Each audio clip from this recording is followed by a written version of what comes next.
Robertson this end. Been doing this job now since March the 6th, not the specific shift, March the 6th, 1967. And I was lying prone, and there's no other way to lie, yesterday, thinking to myself, why? And I still haven't come up with a good answer. I wonder if your job gets you down that way. Have you been doing the same thing for, yes, you're nodding, I can see, the same thing for years, and if you had your life over again, you wouldn't do it? No. I know the feeling distinctly. Very difficult to go back, though, isn't it? What basically we need to do is to live about 500 years each and not get old till about the last 30 years, which means that one could, I suppose if you're red-blooded, it would be good, wouldn't it? Imagine chasing after women for 495 years. But it would be good from the point of view that you could go through a number of professions. Then what sort of gold watch would you get, though, if you stayed in one job for 450 years? Actually, perhaps the prison arrangement is sufficient. I think it might be. It's 14 to 6. Arr.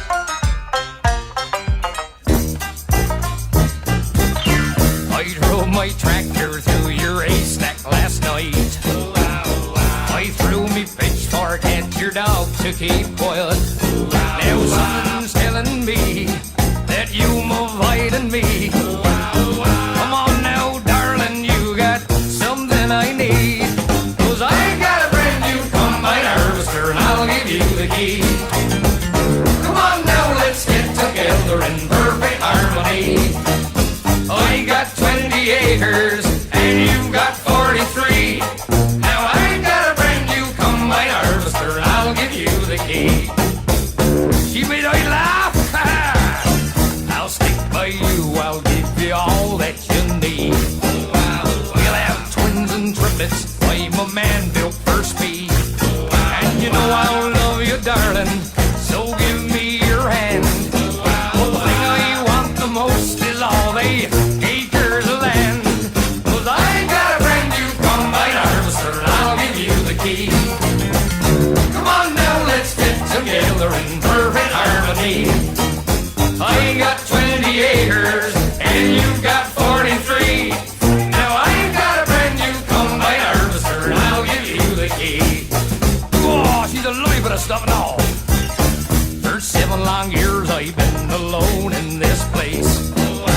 Ain't sleep in the kitchen, it's a proper disgrace. Now if I cleaned it up, would you change your mind? I'll give up drinking scrumpy and that larder and lime. 'Cause I got a brand new combine harvester and I'll give you the key. Come on now, let's get together in perfect harmony. I got 20 acres and you've got 43. Now I got a brand new combine harvester and I'll give you the key. Who loves it, baby? Ha! Wouldn't we a grand couple at that last Wurzel dance? I wore brand new gaiters and me corduroy pants. In your new Sunday dress with your perfume smelling grand. We had our photos took in a sold in end. Now I got a brand new combine harvester and I'll give you the key. Now that we both past our 50s, I think that you and me should stop this gallivanting and will you marry me? 'Cause I got a brand new combine harvester and I'll give you the key. You're a fine looking woman and I can't wait to get my hands on your land.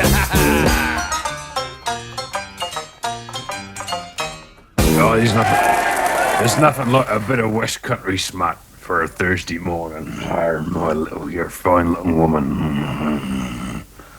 There's a fine little lady on the Pic's Post on the second last page, isn't there, Pebbles? And if you don't crease it too much, I'd like it for my abode. Very rarely do I pin in the direction of up a lovely lady, but she has what can only be described as the credentials. What have you done with the magazine? Who's got it?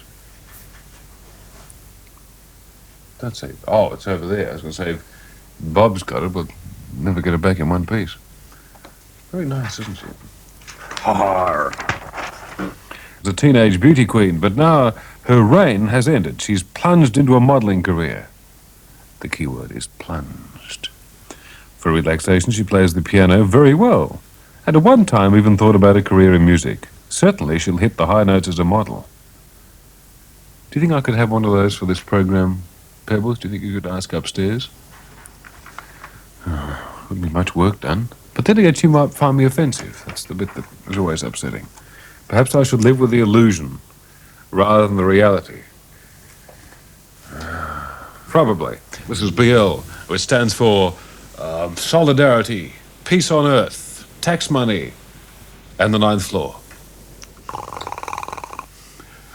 You don't realise that's the only under 65 home of peace in existence in the Southern Hemisphere? Go up there any time of the day, preferably between 11 and 10 past, and you'll see them hard at work. Now you have lunch early. No, I'd had lunch early yesterday. Nah, I'll go and hide in the lavatory. No, it's my turn to hide in the lavatory. Then there's the girls up there just the same. It's 7:30. Only joking. We're getting some weather shortly. Tony at the moment is stood on the roof, dropped his tweeds and said it's cold. Darwin showers or storms 32. It's like the restless years, isn't it, upstairs? Alice, cloudy and 20. Sydney, rain periods 18. 23 in Perth, a few showers. Brisbane, rain developing 23. Hobart, mostly fine, 15. Melbourne, rain 14. 18 and mainly fine in Adelaide. And Canberra, rain. In fact, most of Australia. Canberra's rain at 13. Most of Australia is wet today. Is Mr. Bjelke-Bidsen on holidays, is he? Holiday, what a lovely word that is. Gonna whiz out in the country. Stay at a country motel. People say, oh, you should camp out. Should camp. No, none of that roughing for me. One fly is enough. On a tent as well. And go out and walk along the banks of the Macquarie, or fall in, knowing my particular agility on the feet, and walk along a dirt country road, smell gum leaves. Be looked at by country people. They're funny, aren't they? Who do you think he is, eh? Dunno. Pass the tube. And watch local television, which is always cute, isn't it? And I'll send you a postcard, Tony, right? I've got a whole lot of postcards from overseas. I like to send them to people when I'm not there, and they say, That's funny, he's in Cologne, Paris. Oh. well, why send them postcards from where you are? It's stupid. Send them entertaining ones like Bruges and Kent and places like that. I'm no fool, Tony. It's 6:25. Tony's very excited about things, aren't you? What's happening next few weeks? Very excited. He's brought his joke book in, practicing. Very excited. You'll go a long way, Tony. I hear that Mike Jeffries is... They've got an announcer school on at the moment. We get announcers around Australia. And Mike Jeffries is telling them how to run a successful radio program. Up there. Good you, Mike. That's really great. Will they not both fall into the ditch? Use a biblical phrase. 5:22, trying to reach a Double J producer. Double J producer into using our Alan Humphreys memorials card. See, Alan Humphreys doesn't understand it, you see. He just squats in front of the telly and just gives relative humidity, which means nothing. You know, when you come from the bush, you know, and all the flies and all, it must sap energy from you. Poor old Humphreys. And he's tall, you see. It's rarefied. Not easy. Not easy. I mean, for holidays, he digs a hole in the ground and lies in it for a while. There are no warnings about, except for Humphreys. New South Wales forecast is cool and cloudy, with widespread rain over the state, with the possible heavy falls over the ranges and slopes. But rain areas gradually contracting to the east. There's not a great deal to tell you about today because nothing has happened, has it?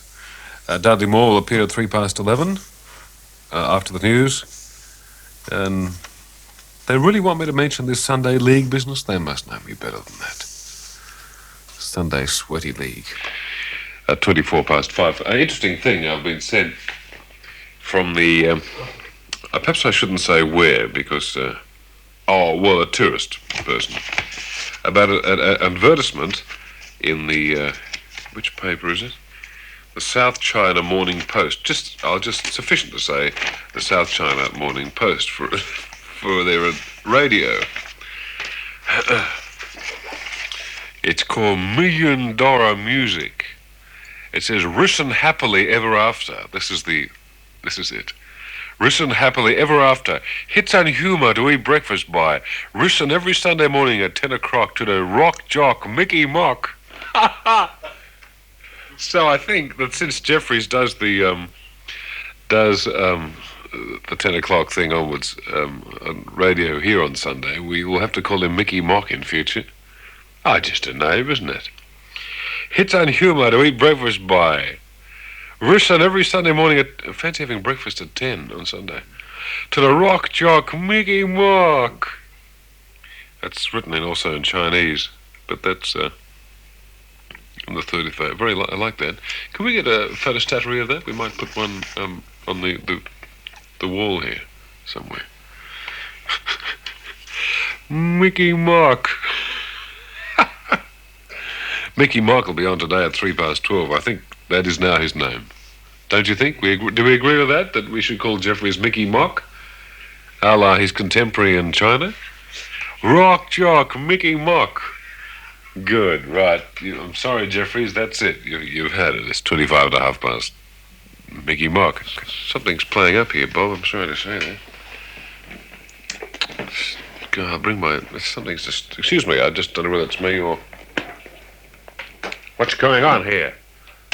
Gosh. I'm sorry. Oh, it fixed itself. What happened? Oh. Someone fiddling with the off-air receiver out there, are they? Oh, they could tell me, couldn't they? Now they've fiddled with it again. Who's Baxter on, is he? Hasn't forgotten the war again. It's 29 minutes past 5. Metropolitan, excuse me for that. It was slightly a private conversation, but we do like to aim for quality, even though Mickey Mock might not want to. I like that. In future, could you sort of think of Jeffries as Mickey Mock? M-O-K instead of Mickey, M-I-C-K-Y, M-O-K. Mickey Mock. Mickey Mocky Moo. It's that silly Automax, Bob. It's taking off. The place is falling to bits. Actually, I've got a good sense of humour this morning. Sorry about that slight technical problem there. But when you're dealing with post-war equipment, that's what happens. That's the first war, not the second war, for Minister Six. Of course, if we had more money, we would be able to provide a better service. I've told you that. That's a fact. 4 to 6. Not that I necessarily agree with the cuts are made, the logical ones, but that's another story. However, 4 to 6. Thank you for the papers, Mr. Roberts. Tony's now looking through them. Oh, we can't have this whistling all the time. But why is it whistling this morning, Bob? What's... This sounds like the John Law show, doesn't it? He whistles all the time. But his teeth, I think. Tooth, sorry. Is it that thing there, isn't it? You're pleading ignorance, aren't you? You'll go a long way here, Bob. Have you got a pair of, Just a minute. If I were to pull one of these leads out, it wouldn't feed back, would it?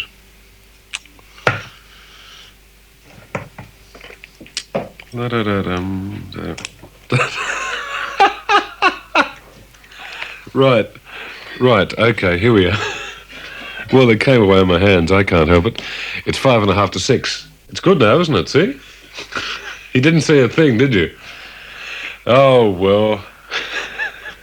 Excuse me, it's very funny. I won't discuss it's too in. This is BL. If you've just listened to this program for the first time, what kept you? Yes, doesn't really matter. I mean, if you don't like this program, once again, I say, it sounds like the transmitter's playing up again. Once again, I say, don't worry about it. Can I suggest, too, that if something you don't like, perhaps you don't like watching a television program, you don't watch it. If you don't like baked beans, you don't buy baked beans. If you don't like the woman across the road, you avoid her. And likewise with this program. So if on occasions I annoy you, perhaps because you're annoyable, which means your tolerance is low, or I'm just a twit, which is an acknowledged fact. I mean, ask Mickey Mock. Then don't listen. But please don't write and tell me, you see, because that doesn't help me at all, and I'm a human being, and I think of terrible things to do to you, like ring you up at 4:15 and say thanks for the letter. That goes down very well. I said, I was asleep. So, well, I wasn't. I just thought you'd be touched that I acknowledge the fact I got a letter from you. Works out well. It's 9:30 to 6. On the other hand, if you enjoy the program for whatever reason, perhaps you've got some genetic brain damage. Yes, what was I doing? Oh, today, on Radio 2 at 10 to 2, there'll be the funeral service for Sir Robert Menzies. That's at 10 to 2 on 2FC this afternoon. Make a note of that. There's a new moon. I haven't noticed anyone going particularly strange around here. You see, the thing is, there's not much contrast, is there? When they're not strange, they go quiet, and when they're strange, they're not so quiet. I must admit, in the years that I've worked here, if you asked the staff to list the weirdos here, there'd be a lot of common names amongst the list. And the omissions would be on the lists of the weirdos, you see, because they couldn't see themselves as being weird, of course. I don't think, unless they're really weird. Weird. Weirdos, that's a very 60s, 50s term, isn't it? 40s term. You're weird. Tony's not weird, he's a bit. I must tell you, see, we went to have a meal, and Tony's all concerned about being fined, of course, parking his car. I think we took about an hour and a half till he found a little spot that suited you, didn't you? I like the view here, it's terribly, and the leaves, not too many leaves on the car, and the shade, look, just working out. In an hour's time it'll remain cool. Certainly enough room behind you to move it. No, I think I'll move up a bit. And I thought, why don't you park it around the back? Oh, no, the challenge. Shame to eat alone, wasn't it? Now, there is an element of truth there, isn't there? There is. It's very cute, isn't it? Actually, your line this morning was very cute to me. Actually made me laugh. Just Tony, you're picking up. Don't know what you're picking up. Which one? Oh, that's not bad either. You're doing well, aren't you? Would you like to do the program and I'll sit there and sleep? I just feel guilty. That's my trouble. How you don't feel guilty is amazing. I went to bed about 8 last night after. I slept all the way through. It was just fabulous. I think I dreamt, but I can't remember what the dream was. I had an idea it was something nice. I think I might write a book one day called I Always Wake Up Too Early from a Dream. I say, oh, isn't that romantic? No, it isn't. Dirty. Oh, we'll buy another one for Aunt. There's no wind at the moment. And the barometric pressure is 1017 and steady. 5:15 and a half. Thursday the 11th. It can't be Thursday the 11th of the 11th. That's what they've got here. Oh, dear.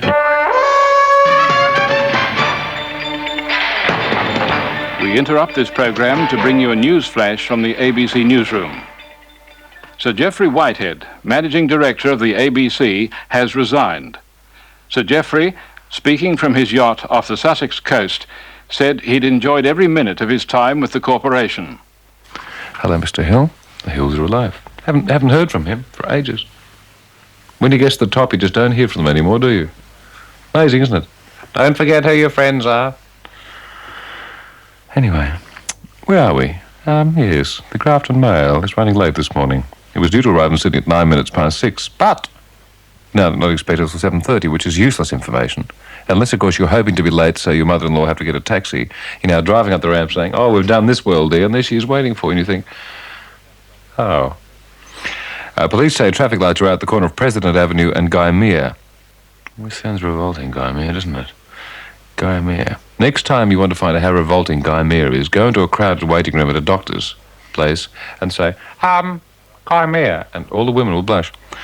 Guy Mere Bay. But otherwise, all traffic is running fairly smoothly. And all city and suburban trains are running on their rails.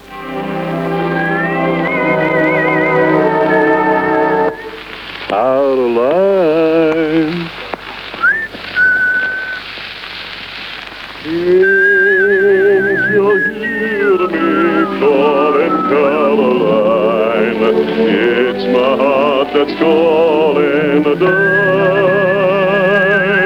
Lordy, how I miss your gal of mine. I wish that I could kiss your Caroline. G'day, John. It's 7:23. Oh, isn't this awful? Yes. Our last morning together. Oh, dear. Well, life will never be the same. No, thank goodness. Oh, yes. I shouldn't be surprised if my eyes brim with tears each morning at this time for months to come. Your cow eyes. Yes. Yes. Oh, dear. You're sure you've made the right decision, Clive? Never sure I've made the right decision. I see. Well, yesterday I promised our listeners Joan Collins, but the promise was not fulfilled. She didn't arrive, I'm not sure why. So no more promises, but I hope and expect a visit from one of Indonesia's most accomplished film actresses.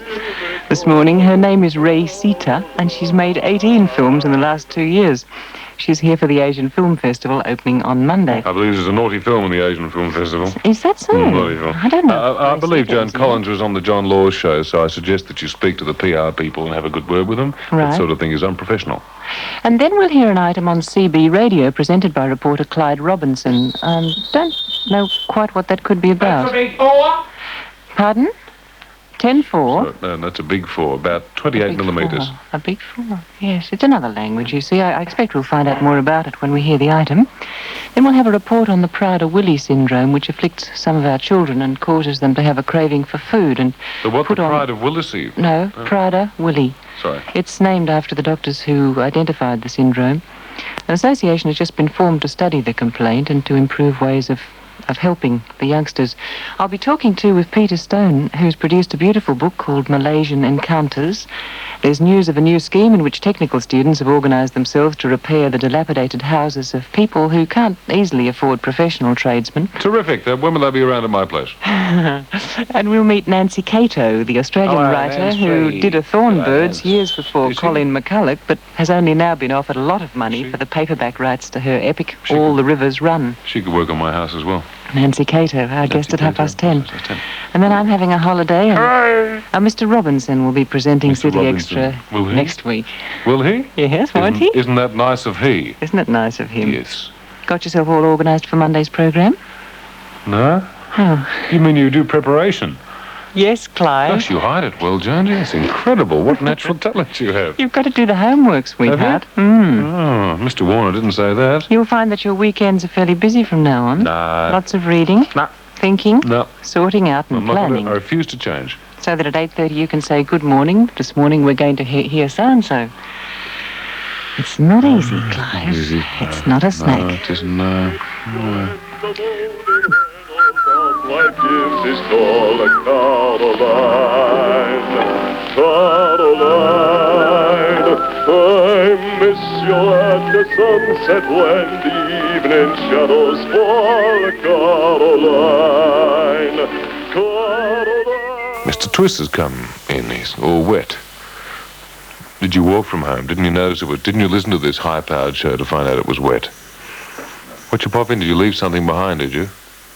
Yeah. I suppose it's good to see you. How's your brother? Good? Yes. Still haven't got all those free things you said he had, all those esteemed things. He promised the world and give me Tasmania. It's not fair. It's 14 degrees, which is 2 above. And it's 6:19. What's it like upstairs? You like to get back into radio? The job's coming up here, you know that, don't you?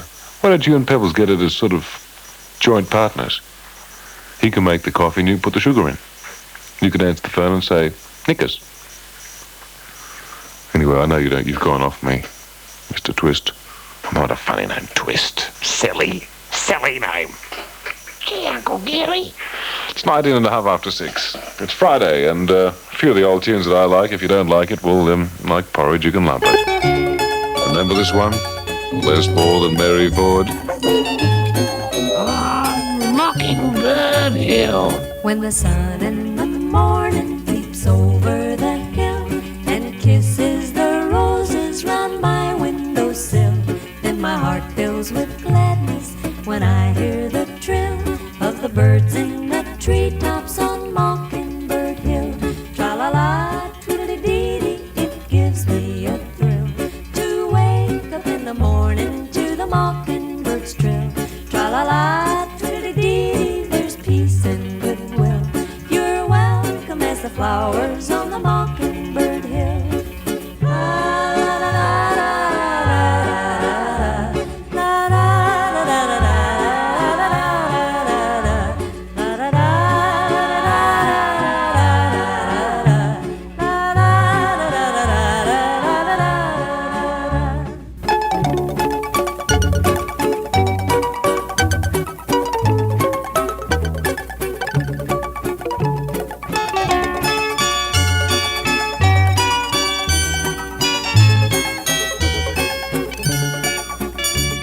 When it's late in the evening, I climb up the hill and survey all my kingdom while everything's still. Only me and the sky and an old whippoorwill singing songs in the twilight on Mockingbird Hill. Tra-la-la, tweedledee, it gives me a thrill to wake up in the morning to the mockingbird's trill. Tra-la-la, tweedledee, there's peace and goodwill. You're welcome as the flowers on the Mockingbird Hill. La-da-da.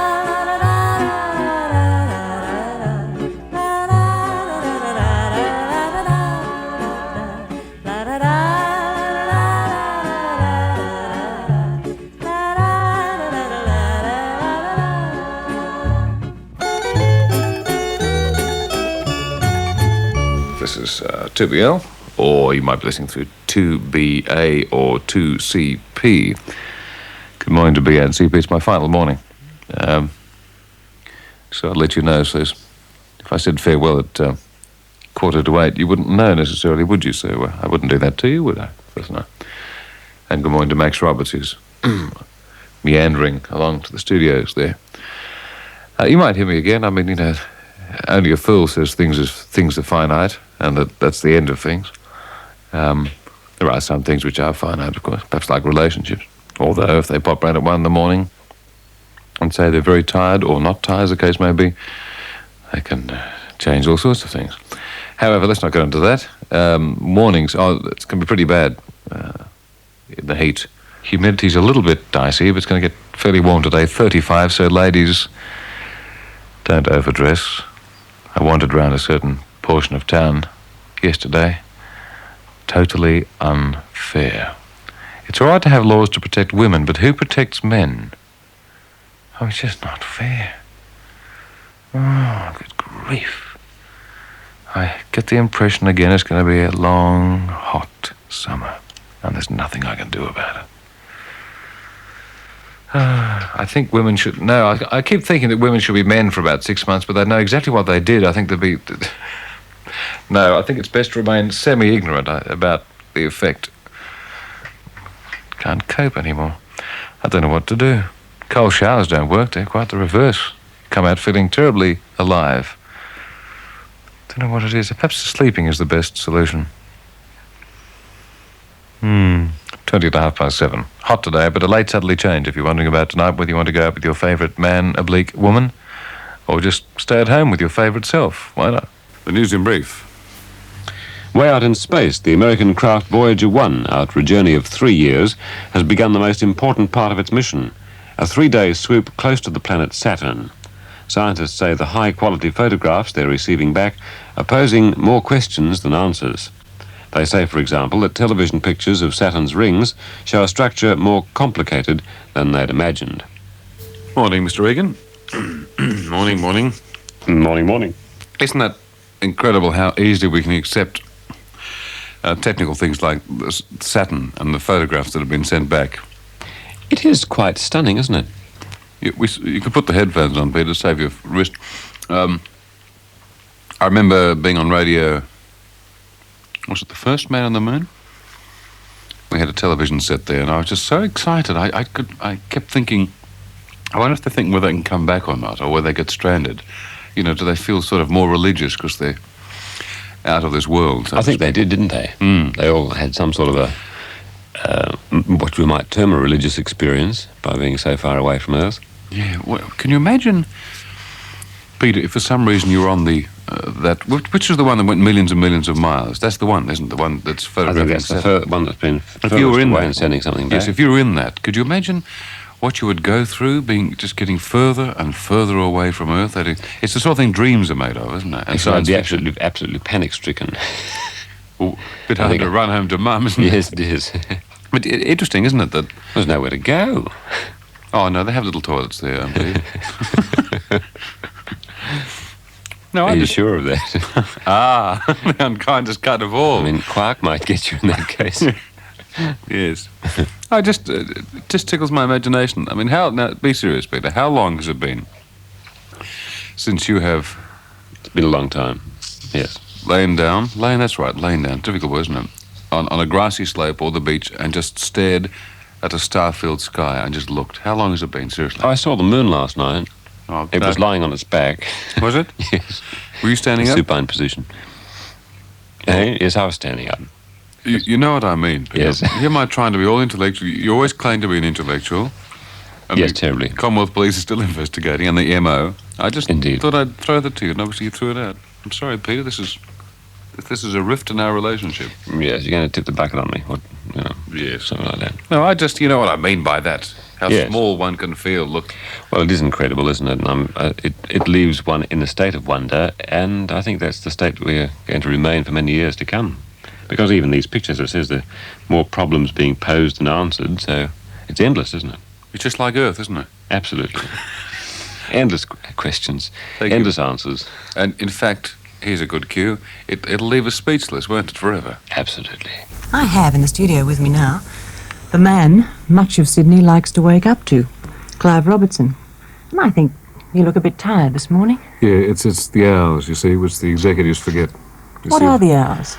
I get up about 3:30, listen to commercial radio for a while, go to the toilet, which may or may not be related to her, and get an ABC car at 4:15, and get in here about 4:30, wake up a few technicians, see if we can get the equipment going, and then I knock off at 7:15. So it's a very small hours. It's only 3 hours, basically 3 and a bit hours. But the result of getting up early does all sorts of strange things to oneself. Do you get some sleep during the day? There's nothing regular. I've been doing it on and off, probably more off than on, for the last 2.5 years, and I don't know what to do. You see, I go home and feel I should sleep in the morning, and then you wake up feeling extra crook. Or you go mad all during the day and then fall in a heap at about 3 in the afternoon. Can't have a social life. No, well, keeping hours like that, going out in the evening becomes pretty impossible. And Yeah, especially when you close your eyes a lot and you see, because I'm an idiot in the morning and I go out socially on occasions, people expect me to be an idiot when I go out socially. Well, I don't particularly want to be, and I tend to go quiet, and the old thing is nudge, nudge, wink, wink, what's wrong with him? What's wrong with him? And do you know Margaret Throsby? That's the standard line. Very soon it's going to be, do you know Caroline Jones? I shall say, well, what do you mean by know her? that is a problem, isn't it, though, that a lot of comedians tell you about, that they perform on stage or in movies or whatever, and then when people meet them socially, they're expected to be hilarious, and it's such a strain. Yes, I found that with Spark Milligan. I don't classify myself as anything. All I know is that I suppose you tend to be larger than life for a certain time. You know that... see, the thing is, if I'm not my usual self, phone calls are up, why is the ABC suppressing Robertson? Then the executives ring up and say, what's wrong with him this morning? So one creates a little monster in that you've got to be what they normally expect, regardless of how you feel. See, most of the dreary people who ring up and complain might have a 9-to-5 job. If they feel rotten, they come to work and sit there quietly and mumble away and ring up their boyfriend or something. Then they type a little bit, and then if they feel better, they, get the work done in the afternoon. I can't do that. I can type, but that's not the point. So there's a bit of pressure there. I don't know whether I like it or not, really. Every morning I think to myself, why? And I haven't got a good intelligent answer yet. Why do I do it? Well, when you were no longer doing it, it made a lot of people very unhappy, and there was quite a protest, and back you came. Made me happy. That must give you some indication that people like what you do in the morning. Well, now, this might surprise you, is I really don't have an ego. And I don't mean having an ego in saying that. I don't have an ego. And until I went off, I was not really aware that anyone listened or appreciated. And like any human being, one does like to be appreciated no matter what we do. And that's probably the problem with most of us, is we have no recognition in any sphere, in any field. It's a vacuum, because one would go home and not hear from anyone. And people say, I liked your program. Then you want to say, yes, but what did you like, you see? Because I don't know about you, but I think anyone with a minimal amount of intelligence would like to rationalize. If you do something or other, well, for example, an opera singer, if he sings the top C badly, well, then he concentrates on that and gets rid of all the bad bits till he's as good as he can be. But in this business, as you will find, in this radio business, no one will tell you anything.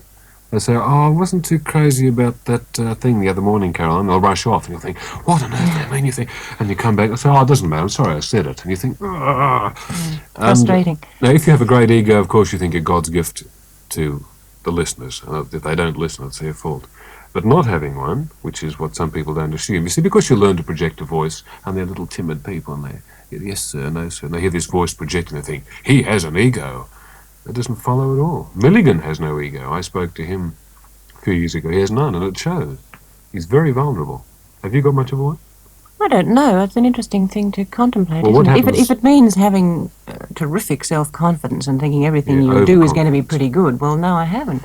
If you're in a party situation, it's going to happen. It probably has happened to you. And someone said, "Look, started to say, Caroline, I like what you do in Four Corners, but why on earth did you go to radio?" Now, how would you react? Would you suddenly feel a bit annoyed? No, that wouldn't worry me terribly, but You I've meant got to to... say yes. it No, would. what's Failing miserably. the word? I fail to respond often in social situations to people who want to talk about work, because you have it all That's the week, right. and you think, well, let's talk about the ballet or the opera or the weather Anything. or other things Yes. that you don't have to concentrate on all week. But I can understand, on the other hand, that we are answerable to the people we work for, who are the people who listen to us and watch us, and therefore they have every right to ask questions about what we do, what we present to them in the way of current affairs or information. So you're in a bit of a cleft stick, aren't you? I'm never sure about that. I've come to some conclusions. I've been in the business 10 years. In fact, Margaret Throsby and I started on the same time in radio the same morning, except I was in Western Australia, which gave me a 2-hour advantage. However, I want to tell you that I've come to the conclusion that not everyone who listens enjoys it, because they like to have something to be rude about. People listen. I suppose that's a sort of masochism, is that perhaps your voice annoys someone. I'm but they certain keep it does. listening, you see. No, don't get depressed. And they think to themselves, oh, I can't take it, but they keep listening because it's good to be angry at something. That's why people like being angry in traffic. They say, oh, look at that valiant driver with a hat on, which, of course, as you know, are strange drivers. They enjoy that. I enjoy it if a valiant driver is in front of me in a funny sort of way. I love abusing him. So I've come to the conclusion that if you say to them, why do you listen? That's stupid. That's irrelevant. They listen because they enjoy it in their own particular way. But when people abuse and expect me to be all official and say thank you for your letter, they've got another thing coming, because I'm not going to put up with people being rude. And luckily there aren't many of them, only a few at the hospitals. Who are you talking to? Because you're very obviously talking to people and not at them during those few hours in the morning. I hope, well, that's good. That's the first time someone said that in the 10 years that I've done radio. Isn't that incredible? I envisage a vague sort of people. I envisage some people who really don't want to go to work, and this little box on their fridge or wherever it is in keeping them in touch with the fact that someone else out there who they have to get emotionally involved with or physically involved with. That's their little escapism. That's about as far as I can go, because when you get some of the jokes people ring in with, I realise a lot of people aren't on the wavelength at all. I get disappointed. For example, people say, oh, I love your show. I say, what else do you like? Oh, I love Ernie Sigley. Immediately, sorry, you can't have it both ways. Can't have Ernie Sigley and me. We're two different people. Oh, Ernie's good. Of course, the thing that Ernie does is that he's no threat to anyone. He's Mr. Average in the street. I don't purposely threaten anyone, but I'd like to think occasionally. I think I'm talking too much since I've come back. I keep saying to Tony, am I talking too much? Oh, no. I keep saying to all my executives, am I talking too much? Oh. They're not too happy about my answering my letters, though. I'm surprised any of them speak to you at all, or the way you send them up No. during the morning. Never maliciously. Seriously. A certain person misconstrued me recently who was on air, and I was upset about it, because it's never malicious. But then again, we never know how we come across. Someone would say, there he goes again. And perhaps I do send people up too much. I don't know. I just happen to find that there's two ways of looking at life. There's the Gary O'Callaghan style with his little sparrow. He must be 400 years old. Who looks upon life as being rosy. What a beautiful morning. Well, I can't do that. I tend to feel that the opposite of looking the bright side is not cynicism. It's merely looking at it from a different point of view and saying, now, what's not so good about it? And that's not cynicism. And I really feel that it isn't a beautiful morning for a lot of people, unless it's payday, and then the tax man cometh. And that's my approach. It's not cynicism. I just find that you can't laugh at things if you take them seriously and think it's wonderful. Have you ever been in trouble with the hierarchy? No. But Now, that's amazing, isn't it? I assume, A, they're listening to 2CH or ethnic radio, B, their batteries are flat and corroded in their transistor radios, or they're asleep. And I think most of them get up and go to the golf course in the morning, most of them, and they sort of, I caught the program, yes, don't play Anne Murray, you see, and that's the comment. Never had a comment from, isn't it incredible? I could have been sued on 4 occasions, but I'm always willing to apologise if I say the wrong thing. The odd executive says something down through the through the thing, but never a word. No, that's amazing, isn't it? I mean, if I'd started off like this, they would have said, run away. But I imagine you'd get more than I would. You're in a slightly more sensitive area. I'm still waiting. I'll keep you posted on that. Blue Memos. Blue Memos. You've got Blue Memos. Thanks for calling in. I guess you would like to go and have some rest now. Oh, well, I've got to go and wait around for my paycheck from the dreary pay office. You know, I always get it wrong. It's worth waiting for, though, isn't it? Hopeless clerical people down there. And then I've got to go and buy a fountain pen so I can answer some letters. You see, my typing's not the best. I noticed this letter here. You're trying to get rid of me, but I noticed this letter here about people saying that I might be frightened of you. Possibly women frighten Clive anyhow. Well, if you were ever a man, Caroline, and you saw the shape of women and the effect they have on you, any normal, healthy, heterosexual man is dead scared of women, because they're lovely, and you are too. It's 5:18 from Tibion, and this is the last program with Robertson. So don't forget, if you're in this current series, that's right, there'll be repeats probably. Don't forget, of course, that if you want to complain about me or ring up, be rude on the phone, or if you've got some courage, ring up and say, I don't like this program, in which case we'll ask you, how do you know it's on? So just this morning, if you're feeling a bit bitchy with the world, don't have it out on us, because we'll send Bob around, and a lot of people have, they've even changed religions when Bob was sent around, haven't they? I mean, Bob on your doorstep at 4 on Saturday morning is not the most appealing sight in the world, especially when he wears his Bombay bloom, as you can see, right up his leg, depending how keen you are. That's going. Look, he's going to go home and put them on now and stand on balconies. It's 5:19. Right. I saw Alan Humphreys yesterday. I just followed the trail of flies down the corridor. I said, hello, Alan. He opened his mouth and one flew in. Into the cuckoo's nest. Alan always looks rural, doesn't he? You know where most people do busking? Alan puts on his 1957 grey suit and pinstripe and his big hat and stands in Pitt Street and gets money for being a cocky on the corner there.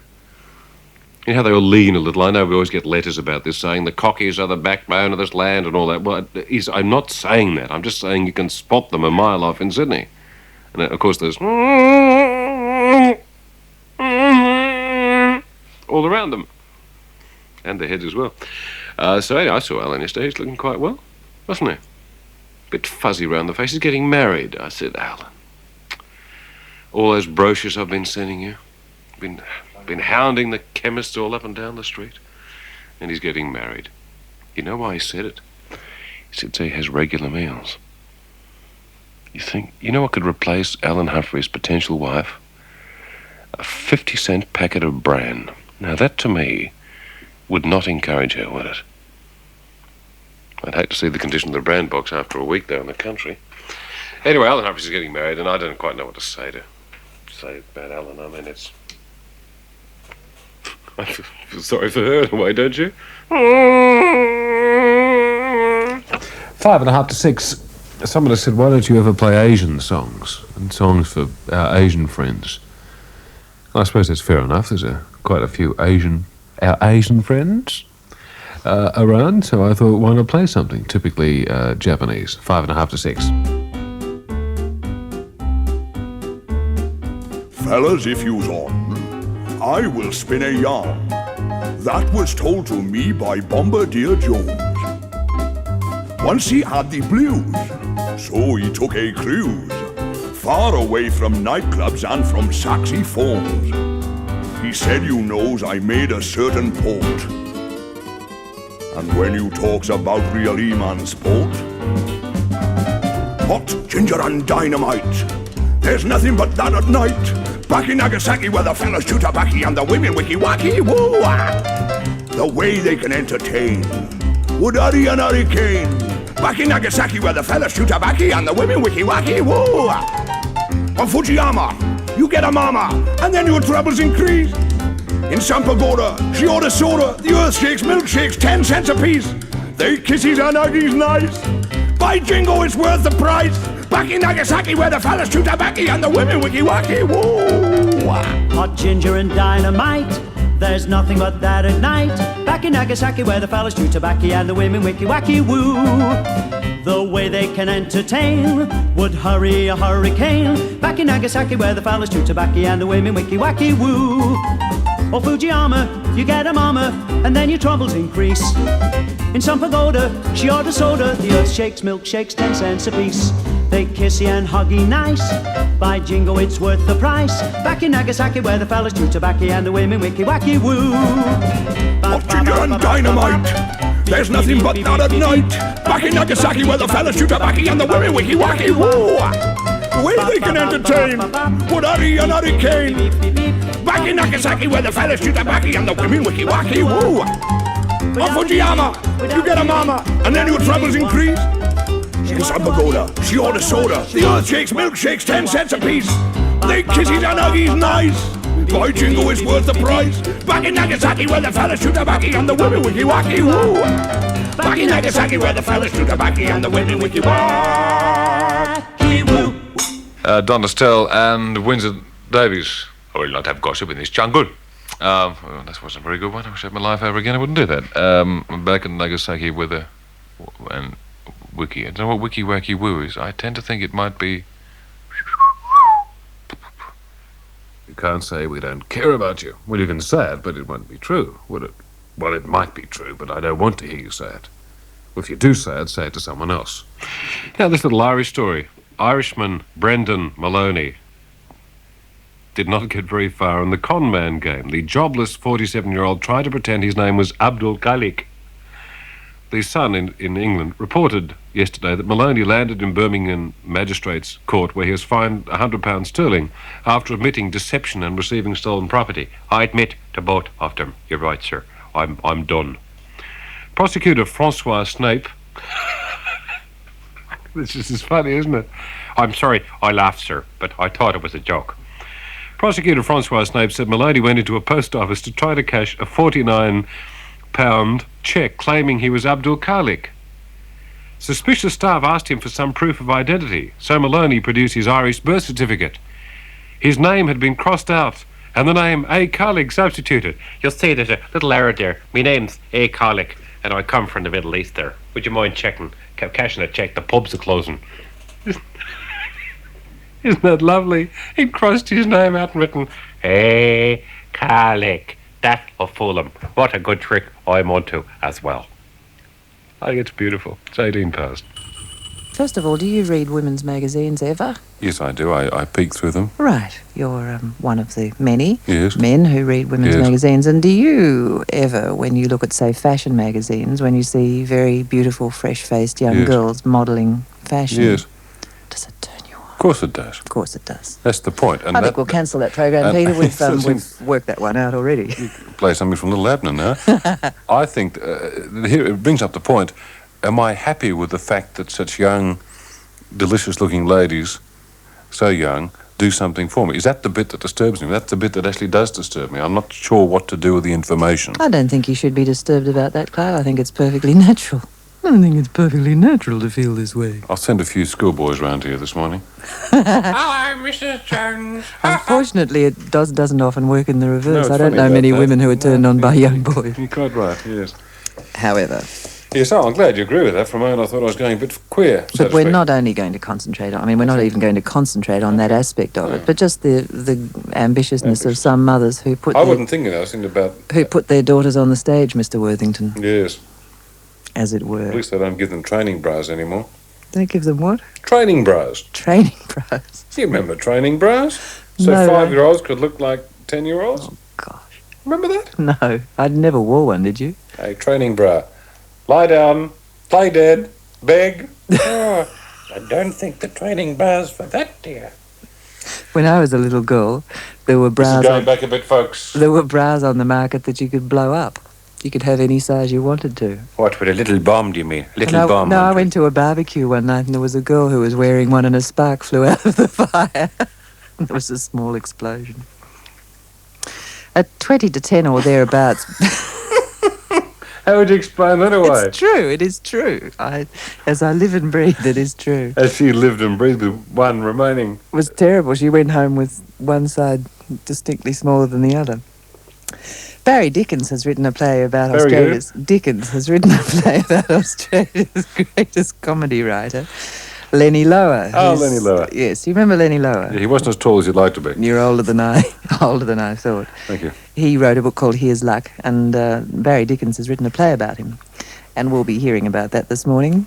Oh, I've come over all funny, Clive. Exploding bosom. Mum, I've discovered puberty. I took this girl out last night and you won't believe. I lit a cigarette and boom! Yes, dear, what happened? Oh, There was God. an enormous bang in the car. Pardon? Oh, Clive, that's enough. Thank you. Well, you started it. I did not... Yes, you did. And the spark ended it. It wasn't me that was wearing it, fortunately. I was a bystander on that occasion. Oh, Oh, dear, oh, dear. I'm afraid I can't go on, Clive. that's it.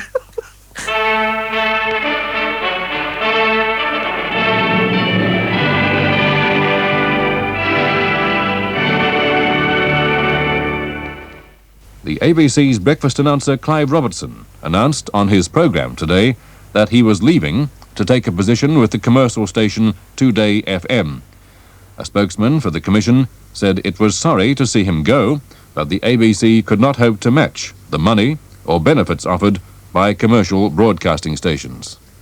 This programme may or may not be the last one. May or may not. So I'm being quite honest. I don't know. I mean, I might get run over by a truck tomorrow. Look at my horoscope.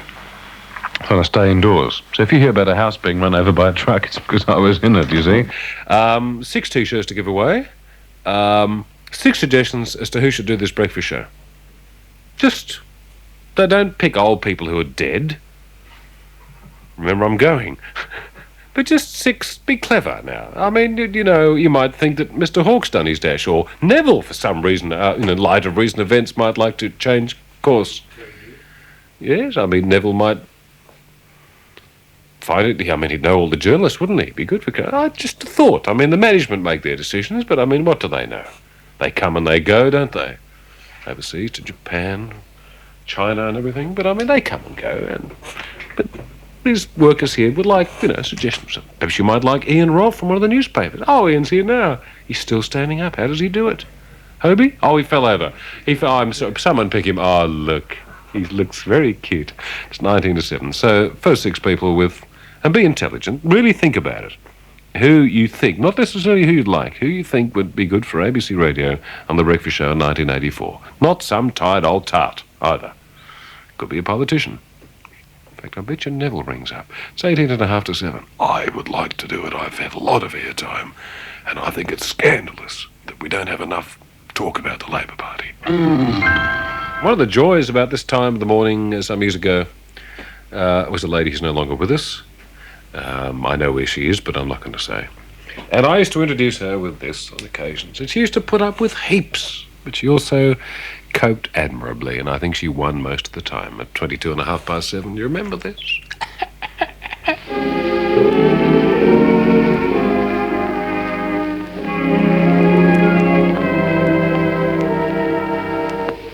Out of line.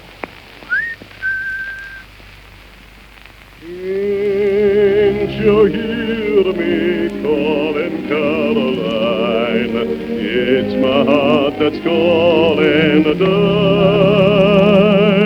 Lordy, how I miss you, gal of mine. I wish that I could kiss you, Caroline.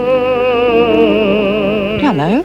Good morning. Hello, can I play you something? I think perhaps you should. Yes. Now, Intravenous injection wouldn't go badly in. Thank you. I was thinking about Channel O. You know how Channel O is the great television station which allows you to listen to the radio while you watch because you don't need the sound. Right. They have subtitles for submariners, bit of humour there. But and the point is, it occurred to you what happens with people who are new to Australia and can't understand English. Now, I want you to listen carefully to this, Jones. I'm listening, yes. Even if you like cricket, listen to this and imagine you've just got off a ship from Greece. Right. Right, you have some understanding of English. Yes. A little. Like toilet, woman, are you available? Calimera. My wife Casto. doesn't understand me, all these usual things. Yes, I have a headache. Right. Okay. Now, listen to this and think, A, can you understand in English? B, how would you translate Just it? a moment. Can I understand in English? Now, me and Dad goes on the offensive. B. 4 men plus the keeper in close-in catching positions with Wellham on strike as Mudgett bowls a quicker ball. Wellham onto the front foot, bat and pad close together, pushing to me and Dad at his silly mid-off position. There's a slip silly mid-off point, a wideish mid-off, and on the onside there's a leg slip, a forward short leg in close. Mudgett bowls, Wellham is forward, playing it back along the offside of the pitch. Mudgett does his own fielding. And then out deeper there's a mid-on, mid-wicket, and a deep backward square leg about 25 metres in from the fence. Still a very long way from the bat. We interrupt this program once again with a news flash from the ABC newsroom. The Deputy Chairman of the Human Rights Commission, Mr. Bailey, has called for the amalgamation of the ABC and the Special Broadcasting Service. In a personal submission yesterday to the Committee of Review of the SBS, Mr. Bailey said the Australian government was bound by the International Covenant on Civil and Political Rights. This guaranteed ethnic minorities the ability to enjoy their own cultures through broadcasting without discrimination or impediment. He described the present broadcasting arrangement as bicultural rather than multicultural. However, a federal government backbencher told the committee that an amalgamation of the ABC and the SBS would be disastrous. Dr. Andrew Theophanous said the ABC had shown no signs of understanding the dimensions of multiculturalism, and it had an extraordinary bias towards Anglo-Saxon culture. I want to go back to Greece. What on earth is that human being talking about? I sat and I thought, I'm getting interference. I'm being interfered with. Can you understand? You say to a Greek person, no, not 2EA, no, ABC cricket. Oh. Now, Rotaract Club of Bankstown has been in touch with us. And they are offering, I think this is very disturbing, and just before I tell you about it, 27 and a half to wait. Thank you. I wonder if parents would like to do something to the ears of their smaller family members, like put cotton wool in them, because I think this is a very disturbing matter. I'll just give you a moment to do that. It has to do with S. Claus, Clive. Do you think they've had time to remove their children? What, the fact that there's no Santa Claus? This letter is addressed Dear Madam, M-A-D-A-M-E. I enclose some... They've got the right area, haven't they? I enclose some brief details of Bankstown Rotaract's Rent a Santa Claus. I need the relief. I trust you find the item worthy of your attention in the Christmas season. Yes. Oh, I see. They've mentioned the word Christmas. How erroneous of them. Well, these are the details. Would you like them or not? Here we go. At 26 and a half to 8, a commercial for the Rotaract Club of Bankstown by CJ. Direct from the icy North Pole via the resources of Bankstown Rotaract Club and with the aid of his trusty reindeer, Dancer, Prancer, Dasher, Vixen, Blitzen, Comet, Cupid and Donna, Santa Claus has landed in town.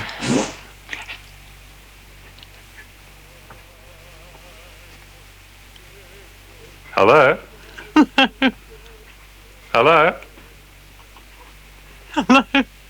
Speak. Can't you hear me calling, Caroline? It's my heart that's calling thine. Lordy, how I miss you, Caroline. I wish that I could kiss you, Caroline. It ain't no use now for the sun to shine, Caroline. Yes, so we missed the dear lady. It's 28 past 7. It's better we missed than not. And I'll have to go and say hello to her sometime. I did try to find her at Bathurst. Went to all the men's clubs. I said, oh, you're too late, sir. Sorry. Here 5 minutes ago. Sorry. Trail of broken hearts. Cars on the Clearway Pacific Highway between Campbell and Westbourne Streets go. The ratings for Sydney's radio stations, which are probably the most competitive in Australia, are out this week. and executives are combing through them for that elusive formula that makes a top-rating station. This report from Julie Flynn. Ratings are about 4% accurate, according to the people who do the surveys. What do you think most commercial stations use as their appeal to get an audience? Well, if you looked at commercial radio in Sydney over the last 2 years, you'll find they don't really know either. I don't think anyone knows. They swap in that. 2CH seems to be the in vogue thing, so I imagine you're now going to find, because of the results of the survey that came out on Friday, there's going to be more music. They say there's too much talkback. That's not quite right. There should be more music, and there's a subtle difference. Do you think standards have gone up at all in radio? No, I don't think so. I think that, no, it's hard to generalise. You're talking about a lot of people who are really unqualified to do something. You realise that? Look at the qualifications for these people on air. They have no qualifications except the ability to think they're big time. Now, I think that's a failing. So I think that there's no standards compared with, say, 15 years ago. I mean, look what's happened to the BL breakfast session. Hopelessly downhill. Well, do you think we're likely to see any quality programming in radio? No, why should they bother? You know, I see television and radio very similar in that respect. I don't see why. I mean, 2CH has taken the easy line out. They play all this soporific music, which is terrific if you like it. After 10 minutes, I find that I'm unconscious. That might be the case with most of their audience. Perhaps they have a quick changeover rate. All right, so you'll now find the other stations will start to play more stringy music. This is what I reckon. They try everything. You know, you're presuming that station managements know what they're doing. I don't believe they do. There's too many idiots at the top. It really is. I don't know what to do. Perhaps we could start again. Wouldn't that be nice, just to start again? Get all the people together and say, look, I'm sorry, the joke's over, and put them on a ship and change the name to Titanic and let it go to the South Pole or somewhere, and start again. Wouldn't that be really fabulous? In the meantime, you take the money and run. Clive Robertson, why are you leaving? What? Leaving what? Why are you leaving your morning program? I'm tired. What are you tired of? The morning program. Are you tired of getting up early, or are you tired of the sort of work you were doing? I think that would be correct. Was there any pressure on you to leave? From Channel 7? From Channel 7, yes. Yes. Was there any pressure on you to leave from the ABC? No, they don't know who I am. Ask the board, BOARD, they wouldn't know, KNOW. Did you really ever worry about the ratings? Yeah, when I got to number 2, I thought that there's something wrong with them. Did you enjoy working with the ABC? Ah, brilliant question. Oh, look, lovely. Could you pass a jam, please? Would you someone pass a jam? What did you enjoy about working with the ABC? Ah, the people. Does the idea of commercial television appeal to you, or would you have liked an opportunity to work on the ABC television? Oh, clever. That's a thought. I hadn't thought of that in all the years I worked at the ABC. What a good idea. Haven't signed the contract yet. Have you spoken with the new board about leaving? No, I haven't met them. Have you met them? How will life change for you working with commercial television? Probably less money. You'll get less money with commercial television than the ABC radio. Oh, far less. We're overpaid up here. But you said you were going to get more crumpet. Oh, crumpet's women. You didn't understand. Crumpet is female, opposite sex. But why will you be more successful with women over at commercial television? I just look at them. I only ever look at them. This woman's strange. And this girl and her friends went up to the dormitory one day and took the chamber pot from underneath the bed of the teacher in charge and filled it with Eno's fruit salts. And then they waited that night for the results. What do you mean with results? Oh, Clive. Come on now, I'm not... When chamber pots are put into use. Into use. There we go. There you go. End of story. We have the gripe session today at 8:30. I didn't understand that. Didn't you? No. Thousands did. Didn't you? Mm-hmm. You were being dirty again, you know. I'm not You being know men dirty. like it when you talk dirty. They get quite excited. What about the rocket? Have you and your good family seen the rocket yet? Yesterday I drove down Park Street and I went past the rocket, well, and the that's rocket was belching forth polluting smoke into the atmosphere. No more than your car exhaust. Oh, Don't if be my car simplistic. exhaust belched black smoke Don't- like that, yeah, I'd but take it There's a back and difference have a between new carbon one. monoxide and smoke, madam. But they're both pollutants, and we both breathe. We All right, breathe what's it them. worth? Put your money where your pollution is. What do you reckon? Come on now, come on. Throsby. When you pay up, the Throsby. $50 that you owe me. No. There's the I'll start Albinoni, which laying is more bets with $50. you. When you pay me the $50 you owe me, then You're I just might grumpy lay because another you didn't bit. go to the little party last night. I'm not Yes, grumpy. you are. No, Little grump. I'm not. Yes. No, I'm not. Can I go now? You can go. Good. 26 past.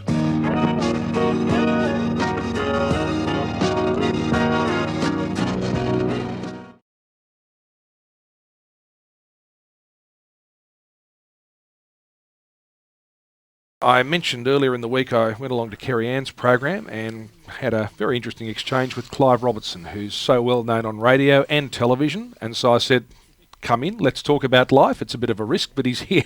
Clive, good afternoon. And how very kind of you, John, to stop normal programming to let me in. For to have you a few in, minutes. and you've already looked at, for instance, the microphone here. You Not a can't good believe- choice. Really? I've talked to Pommy Job, Pommy John, Bob? and yours is a bit off too. Yeah. Look. By the way, can I just mention, re the railway, it took 80 years for the Eastern Suburbs Railway line to come to fruition. That's true. You remember that? I Remember the recall- song by Rolf Harris? Mm. You don't, do you? I'll find it. You have no idea, have you? I have no Look me in the idea. eye and say you do. I All don't right, remember hum a it. few notes of it. I don't know Just it. a couple of lyrics. But we're going to find it because do you know? Yes. Seriously. I am being serious. We talked about phobias on the program a couple of years ago, and a fellow rang us to say he had a phobia about Rolf Harris. So he actually was The extra frightened. leg, was it? It might have been the extra Yes. leg. So what we actually dug out some Rolf Harris and played it. So we might see if we can find the song. What's it called? I'm not going to help you. Your program. If you haven't got great researchers, I'm not here to come to assist Find you. us the song Rolf Harris wrote about the Eastern Suburbs Railway. I rode the first train, actually, that went on the Eastern Suburbs Railway back in, I think it was 1978. I've driven a train on the Eastern Suburbs line. And how did that happen? Because I'm an ex-railway man, you see. Are you? You ever driven a train? No. Did you? Is that how you started? Yes. No. What? No, I started when my father fell heavily on my mother. Yes. I mean, yes. Oh, you said the tunnels and the trains. Yeah. Is that what you were told as a kid, was it? Yeah. Now, John, the tunnel goes into the train. Yes. Now, just tell me, though. Yes? This railway background, Yes. I wasn't aware of it. Weren't you? Are you going to fill us in on that, or No, do I have to find out? You've got it all planned. I don't want to disrupt your research. With You know what my facts. research... You want me to show you my research No, for I this? don't. No, I've had a rough day so far. Do you want me to show you? No, it's up That's to you. it. Nothing. Blank piece of paper. We're just talking. I see. Okay, that's. I So like tell that. me, seriously. Yes, right. Before you got into radio, Yeah. were you on the trains? I was a trainee engineman for the Western Australian Government Railways. I got in by memorising the eye chart while the doctor was called out of the room. So I knew, in those days you had to have perfect vision. Unlike this business, of course, where you can be completely coloured. That's right. And I worked on the days of steam, the latter days of steam, and I was known as a trainee engineman. I used to clean the rods of motion, the side of a steam locomotive, with, gee, you're excited by this, can't you? I can see, I am. I can see the worm dying, killing Oh, itself. I am. Come on. And you'd have cotton waste, and you'd clean the rods of motion, and you'd get dermatitis because they'd get anyway. And I'd also got to unofficially drive locomotives. One of the most wonderful experiences of my life. Okay. That and meeting you the other day, John. 'Cause Exactly. I'm your number 2 fan. Thank you for that. Now, just want you to know that. I Thank wouldn't you. say that if it weren't true. Thank you, Clive. But so, how did you go from that to being a major? Oh, no, I had a lot of jobs before that. Yes, too. all right. Yes, I'm seeking other employment now. Exactly. We're going to talk. Well, we're going to talk about that in This just a business moment. has rejected me. All right. Let's go back because you've done so many things since I've known of you. Yes. But the ABC, when you did the breakfast show back in From 74. 74 On and off till 83. through until the early 80s, Yes. wasn't it? Yeah. Okay. How did you get that job? Well, you remember Barry Friedman? Barry Friedman was he was a contract guy, and of course all the ABC people were up in arms in those days. And he was late one morning, and I was doing the rural network, which I was happy to do. And the bloke called me and he said, look, could you do the BL breakfast? Barry Friedman hasn't turned up. So as I walked down the corridor, I thought, one of my better decisions. I'll do my own thing. If they don't like it, they say he's filling in anyway. And if they do like it. So I got on air and I said, remember this station? The ABC had never mentioned commercial stations. I got on air and I said, I'm sorry, my name is Robertson. Barry Friedman isn't here. This morning he's off auditioning at 2UW, and went straight into a record.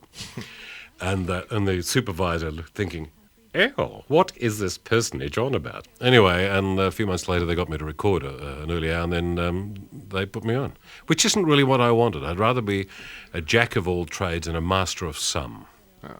I never wanted to be what do you call a star. Or You even did it for 10 starish. years, though. On and off. I did other things. I did ABC television news. I'm a straight newsreader. I did radio news. I was favoured. I did play classical music. I did narrations for Blue Hills. The ABC presents Blue Hills by John Stanley. Oh, really? We'll probably find that in our record library. I'm not going to help you. No, I know you're not going to help me with very much at all here. And then I did some television in 1982 when John Laws went off Beauty and the Beast to do the Reporters. Remember the Reporters? That's to right. save it? Channel 10, that's right. And he wrote me a lovely telegram, and I got the job there working with a lot of women, which is a mixed thing, as you know. They can be difficult. You married, are you? No, not now. I was. Really? What went wrong, John? Thank you, Clive. No, John. No, I think the listener wants to know. I think it's enough of me about you. What went wrong, Can I John? just say the last time I made a reference to it, my ex-wife, was there who another I get man? on with very well, she is actually... Not what I heard. Not what I heard. What did you hear? I have heard the neighbours just can't believe it. The videotapes of you and your wife out on DVD. Just amazing. Yes, very good. Well, she's listening, so she Is won't she? be happy. Yeah, that's right. Yeah. That's right. Now, Any new women in your life? Let's get back to you. Any around here? Let's get back. Well, what about you? I'm asking you. No, I'm straight. You can't ask me out, John. There's got to be a woman. No, Now, come on. You're being a naughty little media Now, person here. Any women in your life, Clive? No, not for a long time. Because you... This is ignoring the women I look at through binoculars. Yes, that's right. And then not looking back. Yes. There's countless of those. Yes. When you left 2BL, you went to Today FM, didn't you? Did the yes, breakfast show. yes. Was that a mistake? Well, it was a mistake for a number of reasons. Lack of support. I reached the stage where I sat in the studio there from 6 till 10 with no one else in the studio. Not even newspaper clippings, just me and records, which is a bit off. I liked the music they played then. It was I got on well with the technical department. One always should get on with the technical department. You get a proper microphone if you get on well with the technical department. Yes, I don't have a proper microphone, No, you do don't. I got one of those with my first Sonys. Yes. It was really nice. Clive, let me ask you Yes. about News World, which Yes. you did on Channel 7 Yes. for many years, Yes, I late did. at night. Yes, late at night. And one of the reasons I think the Graham Kennedy coast-to-coast thing's been talked about in recent times, because it was treating news in that way, but you did it for many years on Channel 7 in your own style. How did that evolve? Was that something that you created yourself? Was there one night where you thought, all right, I'm going to divert from the script here? Well, Mr. Blundell says in his book about Graham Kennedy, indeed Mr. Kennedy himself said I copied him, and that's actually not true. If I copy someone, I usually give them, or do an impression, it's obvious who it is. They're different from some people in radio. You can't work out who they're doing impressions of. Anyway, in the old days, on 2BL, we decided to have a 5 o'clock news bulletin.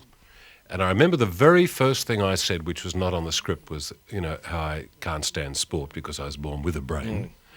And I said, the captain of the Wallabies, I said, that's a group of grown men who decide to have as a little mentor, a furry animal. No one said anything. And then I did more and more. And then I was doing 11 a.m., which is one of the few things I've always wanted to do. Replace the lovely Steve Liebman.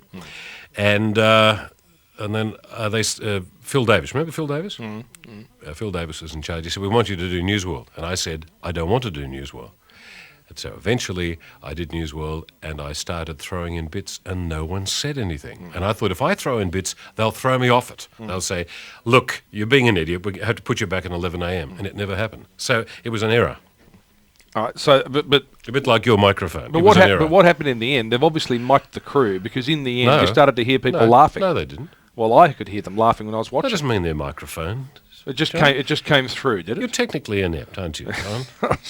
I mean, is that why you have a driver to bring you to the studio? You keep getting lost. I think it's up in Burke Street. Now, they wheel me up the corridor. And how kind of them. Yes, very good. Look, I want to just take a break and come back in just a moment, if you don't mind. I don't mind. Nothing else to do, as you know. That's right. I'm going to ask you about that in just a moment. Take a quick call here. Julia, hello. G'day, John. How are you? What do you want to say? I just want to say I'd like to see Clive back on the screen. Oh, would you? Oh, he's wonderful. I used to watch News World, and he's was always good to watch with his often factual commentary on the news of the day. Yeah. Yeah. All right. Well, he's very happy you said that, aren't you, Clive? No, look at this. he thinks you're trying to crawl to him. You should see the look on his face. Oh, well, we need a bit more of that and a bit less of reality and gardens and all that stuff. Well, have you got any spare cash around the house by any chance? It's all right, words are cheap. You've got some money there, perhaps some food parcels, unwanted gifts from Christmas. Poor as a church mouse. Yeah, like me, Julia. Look, thank you for your call. Take one more here. Hello, Kathy. Oh, hello. I just wish somebody had put Clive back on again. It's wonderful hearing his raspy old voice again. Steady on. I miss him. You're I older miss than you. I am, madam. Beg your pardon? You're older than I am. No, I'm not. How old are you? I'm not telling you. Come on, how old are you? Come on, we don't know each other. Come on. Be a man. How old are you? Oh, I must admit, I'm in my 60s. Well, you're older than I am. Oh, well, Hang on, how old are you? I just look better than you. Yes, I think you probably do, Kathy. He's struggling a bit. He's looking a bit better though because he has actually done a diet where he was boasting the other day. How many k's have you lost? 25 kilos. Reckons he's since lost 25 December. kilos What do you mean since I reckon December, I have? Kathy. Oh, that's because you're not fighting with you-know-who at 9 o'clock. Yeah. I've no idea what you're talking about. It's some code, isn't it? Some TUE code, is it? Yes. No, it's not TUE at all. No. I'm just sorry you're not back on because my husband and I both miss you in the morning. I liked your music, I liked your style, and that's all I'm going to say that's nice about All you. right, Kathy. All right. Well, I think a lot of people have got a love-hate relationship with you. What happened at the ABC? You were in there playing all that classical music. Did you just go a little bit too far, did you? No. You on a contract? Yes. Yeah. And what is the arrangement with management? Do they have a right of refusal after, say, 2 or 3 years? Probably, yeah. Well, so if after this, especially after this interview, they call you into the office there and say, John, we're not going to exercise our right or That's our probably left. right. That's probably correct, You have no actually. complaint, have you? Yes, that's right. That's basically it. Oh, that's good. Thank you, John. So what are you doing now? You accepted that, didn't you? Yes, I did, actually. I think it's very possible. I'm unemployed. I've rung everyone I know and a few people I don't know, and nothing has come to fruition. Haven't had any money since December the 10th last year, and Yes, I'm finding it really drives me nuts. But you have lost 25 kilos. You're not even listening, are you? I've listened. Is that the secret of your success? You don't listen. Exactly. You're talking Now- to a poor guy who's unemployed, crying out on your program to your listeners, one of the best programs in Sydney, and you just changed the subject. Yes, I haven't changed the subject. I was going to ask you, seriously, at the moment, what's in vogue at the moment is grumpy old men. They've done it on 60 Minutes. They've done it on the ABC. They've done a series. Maybe that's what we could do. You do qualify. No. I've always been like this. Exactly. My age is not a factor. Exactly. The world is imperfect, you must know that. Exactly. What is it that annoys you at the moment? Let's just do a grumpy old men thing. One thing that annoys you apart from me. I think Big Brother is obscene. Mhm. I mean, in essence, why don't the management of Channel 10 wander around in pink Cadillacs and flash their lights? After all, they're being pimps. I find it obscene. And they've had lots of complaints, and I would suggest to people, if they don't like it, to actually contact the people in Mossman, the official people. Don't ring Channel 10. Yeah, that's Free TV Australia, is that the or Whoever the the mob ABA? are, you know, the ABA. Yeah, the ABA. In writing, that's how you complain. I just think it's Because a serious point, you've said that if you ring Channel 10 switch, it doesn't necessarily get recorded. No, it doesn't. You've got to write to these other people. That's one thing. If you had the rest of the day, I could go through the others. No, well, let's do it another time, can we? All right then. All right. Look, it's great to see you. And your again, comb over Clive. isn't fooling anyone, John. Yeah, it's not. Yeah, No. thanks. People have seen you on television as recently as 2 days ago. You haven't got much you can talk about either. All right. Lovely to see you, Clive, and we'll do it again. Thank you, Clive Robertson. John Stanley. And we've got the 1 o'clock news next. Winston Churchill once said about Russia, it's a riddle wrapped in a mystery inside an enigma. He might well have said the same thing if he'd met our guest tonight, the broadcaster Clive Robertson. Welcome to Talking Heads.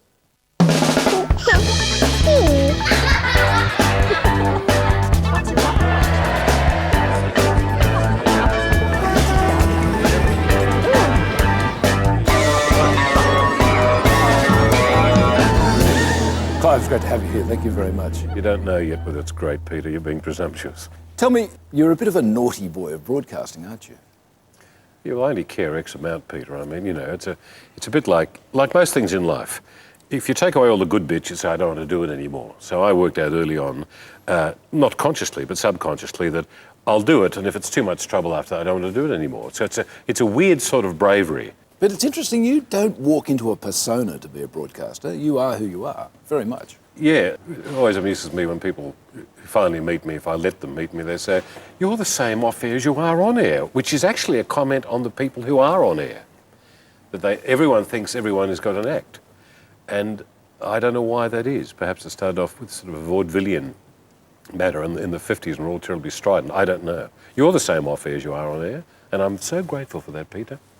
Let's have a look at early Clive Robertson days. Let's go way back. I was born in the Blue Mountains Hospital in Katoomba in 1945, which means I was conceived during the war. I was the youngest, I don't think my parents necessarily learned anything. I always say that the youngest gets the benefit of the parental experience. I'm not sure that was the case. I don't know how close I was to my brother and sister. I don't know that we were really terribly chummy as kids. I don't think we needed to be. Perhaps they're more or less like me. I don't know. I think Dad didn't want to be a father, but I think he found out after the event. He'd do weird things. Like if he wanted to punish us, he'd wait 2 hours and then creep up on us and hit us. We were sort of borderline poor because Dad had the money but wouldn't give it to us, which is a strange thing. If that's meant to make me stronger, I'd rather have been a little bit weaker and have a bit more money. I used to go to school with sand shoes with holes in them, no socks, no pocket money. He was too mean to give me the tuppence to get the bus home from Katoomba down to where we lived at Lura in the Blue Mountains. In the middle of winter, I had to walk and it was freezing. You know the old thing where they say school day is the best days of your life. I mean, what a load of rubbish that is. It was awful and I retreated, and so I did very badly. I didn't work, I was very nervous. It was an awful, awful time. I just went into myself, which for someone who already is in himself, it's even more internal.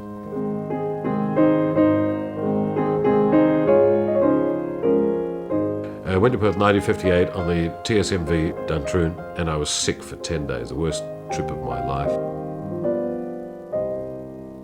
So I left school in 62 when I was 16. I worked on the farm, which was great to be part of the cycle of things. I left that after a while, then I became an electrical fitter, an electrical apprentice, then I worked for the PMG, which is the precursor to telecom. Then I left that, I worked with my father on a few occasions. I worked in dealing with mortgage broking, worked with my father conveyancing. Then the railways came up, and I wanted to work on steam locomotives. They're the most marvellous things in the world, and time was running out. Unfortunately, I did do something wrong there. Is for the medical for it, while the doctor was out of the room, I memorised the last 4 lines of the eye chart. So I had my spectacles off, you see, so that's he says, you're very good. I said, yeah, right, where are you again? So I got in the railways and I was known as a trainee engineman, which meant cleaning the rods of motion, the lovely sides of locomotives. But I befriended a guy who let me drive locomotives and I was good.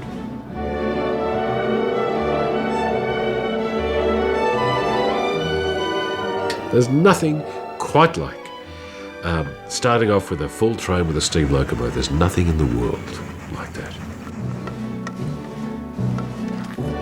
I suppose we're all allowed to fantasise, and if I could make a fantasy about my life and could change it, I'd like to be born in 1935, which is 10 years earlier, then become a call boy, which is not what you think it is, then become a trainee engineman, and then shovel coal and steam locomotives and be driving locomotives until I die. That is, if I had been in control of my life. All I can do now is just wonder. I think you've got a bit of explaining to do, because not everyone understands steam train obsession. I find with steam locomotives especially, and indeed diesel locomotives, that the fantasy and the reality are the same. Now, there's not many things in life that are like that, are they? You're married, are you? You understand that? So you're happy to hold on to the fantasy. What are you doing by holding on to the fantasy about being an engine driver? Well, for a start, it's not a human being. It's actually a thing which human beings have created, one of the most magical devices. And it's just me and it, you see. But no one can say to me, gee, this is grimy. In fact, I don't want anyone else around. So bliss for me would be me in a locomotive and no one else. Let's talk about smell, because you remember. Do you remember smells going back to when you were 18 months of age? What do you remember smelling? I remember Mum was doing the pruning. Now she denies that she tried to kill me, but she says I wonder why my ear was bleeding one day, and she said, "Well, there you were, and you crept up on me." Me crept up on her, and I turned around and the secateurs went through my ear. The police have left this case open. Likewise, in Katoomba Street one day, I was in a pusher. I should mention, Peter, that at the age of 9 months, being a bright little kid, I started to walk and fell over. So I thought, obviously, it's not for me. It was painful. So I waited another 9 months. Mum was about to send me to the specialist. But in the meantime, here's this large kid in a pusher, the largest kid in town, and she says the brakes failed, you see, at the top of Katoomba Street, which is very It's a long run down the mountains. And now I went down there, I thought, gee, Mum's fit today. And now I'm roaring down the hill here. There's no Mum behind me. And I survived as much as but she denies it. She tried to kill me. I don't know. She's gone now. But you do have this sense of smell and memory. Going back to what? At the age of 18 months, I realised I couldn't cope with human beings. Now, this is the irony. Mum never used baby talk. She'd say things like, "You're going to go and wash your hands, you're going to eat now." I understood that. Unfortunately, I went out into a world where people, adults, spoke baby talk. And I didn't understand them. And I used to turn my little nose up like that, you see. I'd say, "Mum." And I'd say, "What's wrong with her?" And she'd say, "Oh, that's her way." This is not psychoanalysis, but I do feel like on the one hand, you've got a figure who was frightening you, as you relate it, your father. And on the other hand, you've got a figure whom you love, your mother. Yeah, I love Dad too, but it just, when he was frightening. Mum was a lost soul, but she was the closest person I know to be like me. We got on well. I couldn't understand why anyone would want to be a mother. I thought it was a strange thing to do. I felt sorry for her. A woman with no confidence. She really should have married someone else. She admitted that. Perhaps she admitted to Dad, I don't know. Never really had an occupation. She came from an era where home duties was meant to be fulfilling. Well, what if it wasn't? What did you do then? Were you happy? Were you happy as an adolescent? No. Is anyone? Some are. No. I mean, the silliest thing they ever say is school is the happiest time of your life. Well, the logic of that is if you have a rotten time at school, you might as well go and top yourself, when you leave school. I had an awful time in the teenage years. So you had the succession of jobs. Did you enjoy any of them? Did you PMG linesman? You used to smell the lines. I was good at that. I was good at that. I've got to tell you about that. In the old days of biomotional switches, they used to they'd get caught up and catch on fire. And so the bloke who's looking after the exchange every morning at 8:30 would grab me because I had the best smell he'd ever come across. And I'd walk up and down the aisle saying, that one there, that one there. No one else could do it. I enjoyed that. I mean, we all want to be unique in one thing, and I was unique in that. And you were, it's fair to say, you were unique in broadcasting. Why did you fall into that? Why did that become passion? In the old days, I'd go to bed with the radio on. I just thought it was terrific that someone would be there, they'd announce a record, it would come on, and they could say what they like. And I thought, gee, that's nice power. I didn't intellectualise it much more than that. I just thought, I'd like to do it. And then I applied, we always apply for the city. We don't understand how these things work. And then one day someone accepted me, which I was quite amazed at. Well, further down the track, of course, you joined the ABC, which is where you really came to public attention. Let's have a look at that.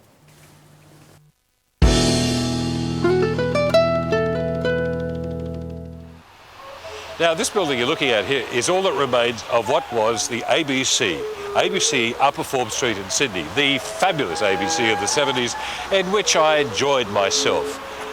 This is one of the Triple J studios, and I seem to remember once a woman who couldn't cope threw a typewriter out the window, and the ABC thought about it and thought, what can we do for this woman? We'll put bars on the window. And I thought, gee, that's the government at work. The government at work. So there I was up in the studios up there, and each morning I had the privilege, which everyone reminds me of talking to two ladies over different years. One was Caroline Jones, and the other was Margaret Throsby. I wonder where they are now. But anyway, I was up there, they weren't there, they were over here. We have the gripe session today at 8:30. I didn't understand that. Didn't you? No. Thousands did. Didn't you? Mm-hmm. You're being dirty again, you know. I'm not You know, being men like it when you talk dirty. They get quite excited. One morning, a bloke came down and said, look, the bloke who does the 2BL breakfast, who's a contract guy, is not in yet. Would you come and fill in? And as I walked down the passageway, he said, just do your own thing. And I thought, I'll do my own thing. If they don't like it, they can say he's only filling in. If they do like it, it's good. Came off air, and the boss, he said, oh, we got a wonderfully good response for you this morning. Jolly well done. And I thought, oh, good. I said, did you enjoy it? I said, oh, not really. I mean, I'd done all this sort of stuff in the commercial world. I mean, it wasn't as though I was a complete novice. I've been around for a few years. And during that time, I did other things. And I did ABC television news. Good afternoon, Clive Robertson in Sydney with the 1 o'clock national news from the ABC. I can do it straight. Anyone can do it straight. Today warned the 6 state premiers that Commonwealth funds for government schools will be cut by next year. Now, I can't blame taxi drivers for driving taxis, but I think the aspect of personal freshness has to come into it. Clive never stops working. Clive, people say to me, what's he like? And I say, Clive off the air is exactly the same as Clive on the air. The brain is going all the time. He's being funny. He's in fact saying, welcome to my cab. And if you want to welcome someone to your house, would you have it smelling like the dog has lived in it all year and never been let outside? It always puzzles me when people say that Clive is difficult. Clive is not difficult. Clive is just clever. You know what I think it is? I think some people are frightened by clever. I'm not suggesting they should wash more often. I'm just suggesting, regardless of their cultural background, they should do something to make the little mobile home presentable to us, the paying person. You can only take so much of the ABC.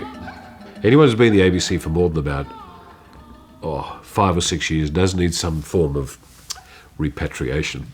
Anyway, so I left on good terms, of course, and went to work for Channel 7 doing Newsworld, a late-night straight news bulletin. Sydney's Royal Botanic... No, which are we on now? Body art, please. Body art. See? They know what they're doing and I don't. Thank goodness the contract's not due this month. We do not live alone in this world. There are people we should care about, even if they are a little bit of a worry. Canberra has its share of problems, and there's one in particular. Now, how did you get away with that News World persona? Oh, that's funny, that. I've made a few errors in my life, Peter. I think this might be one of them. But I was doing 11 a.m, which I enjoyed, which was on 11 a.m. in the morning, except in Perth when it was 1 in the afternoon, but still called 11 a.m. Anyway. Perth has to get used to that sort of adjustments. Yeah. Anyway, Phil Davis, who was in charge of Terry Wildesees and all that sort of stuff, an old newspaper journalist from way back when, kept saying, we want you to do Newsworld. And I said, I don't want to do it. You know. And they said, oh, I want you to do it. I don't want to do it. This went on for a few weeks. So I said yes. So in about 1985, I did it, and I thought, I'll muck around, and then I'll take me off it, you see. And it didn't work that way. As you mucked around and they kept you on it. And the ratings just went up, amazingly. What are you interested in? Did you want to say something through all of this? I'd have to say in the order of things, especially at Channel 9, the order of news items. And if I said, look, this is really important, I look at the camera and say, this is a really important story, and set it up. And if it was an important story, then the audience think, oh, this guy's a good filter. If you said, look, this is a silly item, I don't know why we're running it, and you run it, and it is a silly item, you've got them. And that's not a con. What that program did is different from most news programs, is gave things what they really were worth. But you were also, by playing this role, undercutting the artifice that is a lot of television. Oh, yeah, and did that go down well with the journalists? Have a guess, Peter. He's ruining our station, all that rubbish. I mean, we get a new item in at, say, 10:30 at night, and I'd say, by the way, you'll see this at 6 o'clock tomorrow night, and they'll say, it's the latest. You know better. Oh, you can't say things like that. Well, you know, come on. So journalists are a bit thick, as you know, Peter. You've worked with a few. They really are thick. I mean, they really should be sterilised. Relationships. Yeah. 2 marriages. Yeah. One to Gillian, which is pretty short, right? Yes. And then to Penny Cook for Yeah. 5 years. Yeah. Quite a long time. Well, that's from go to woe. Yeah, I shouldn't have married. I mean, I really shouldn't have, but I mean, you can't not have had a relationship at my age. You end up weird. But I really fancy women. My problem was that I probably shouldn't wanted to keep them at home. You know, I'm disqualified from relationships with women. And I've got to say, every woman I've been involved with, I really question your taste in men. And I'm serious. Really wouldn't recommend me to anyone. But in relationships, there's the usual give and take. Oh, is there? That sort of, to make a relationship viable. Yeah. I mean, are you too uncompromising? I mean, why? No, You've reflected a lot, obviously. Actually, I'm very easy to run. Very committed. I didn't want to divorce either of the ladies. Very committed. Whether I triggered things in them they didn't want triggered in them, I don't know. So do you idealise women? Because oh, yes, wouldn't you? Well, even though we're at the ABC, I mean we still recognise women are attractive, don't we, there's the separation between woman as ideal and woman in reality. It's like steam locomotives. No, I can't. I look at these amazing creatures with all the bits and pieces, and my IQ drops. I have interviewed women as close as you, gorgeous women, and my brain says, all right, we're going to just forget about this, and my IQ drops. It's like a graph. I mean, seriously. I mean, not only is the packaging utterly amazing, they wear perfume, they look their best, and they look at you and smile, and you go, and that's true. a real difficulty. Any man who's not mesmerised by women is not straight, Peter. So does that mean you go without? Oh, yes, you can go without. I do observe them. I have noticed when they walk by, especially in summer, Peter. I haven't exactly died yet. Let's go to your latest incarnation as a broadcaster, as a presenter on Classic FM Breakfast. Now, it's suggested that you polarise the audience. You've probably always polarised audiences. Yeah. Some love you and it's very hard not to notice you. Some love you, some hate you, can't stand you. But you're disruptive. But that's life. What's the alternative? Grey? A graph with no movement, like a dead person? You are what you are. I mean, polarising the audience, it's their fault. Not my fault. I am what I am, and we did a good program. I've worked out, when you broadcast, you're broadcasting to someone who's on the same wavelength. You've got to assume that. And someone who's having a slightly crappy day. Can I use the word day on this program, can I? Slightly crappy day. And you're just going to jolly them along. I mean, after all, it's just radio. So why do you think ABC let you go? The contract was expired. It was a year to go. And they have every right legally to say, we don't want you anymore. And they said, would you like to know why? I said, no, it doesn't matter. And we're friends as far as I know. So do you feel reconciled to leaving it? Because it kind of came as a shock, didn't it? Yeah. I mean, I really... Every job I do, I put my heart and soul into. It takes a lot out of me. I don't miss that aspect, but I miss the classical records, but I can always put them on at home. Let's see how things are going right now. Well, for everything, there is a season. There's a time to stay, there's a time to move. And thanks to the ABC and their impolite behaviour and dispensing with me, I've decided to downsize from this gorgeous place to something somewhat smaller.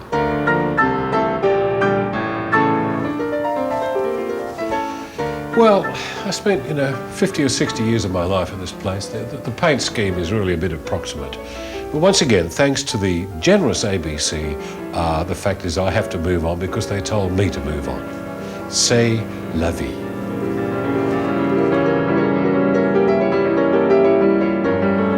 Well, I suppose I do have some regrets. I had, past tense, thanks to the ABC, downstairs the best dark room Australia's ever seen. But, like me and the ABC, it is no longer. As regards music, I like what I like. I know that sounds like a real out, except for country music. I think that probably pushes my patience just a bit. But I like what I like, for example, Machine Head.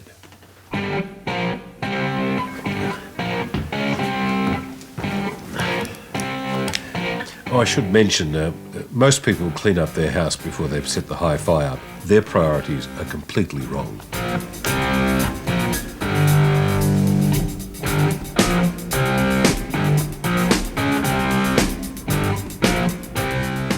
As well as listening to music, I, like Peter Sellers, in being there, I like to watch. I do like a good film. And a good film is actually hard to find.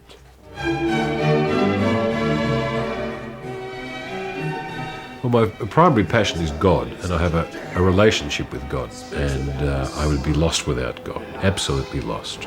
Speaks about the beloved Son in whose kingdom we now live.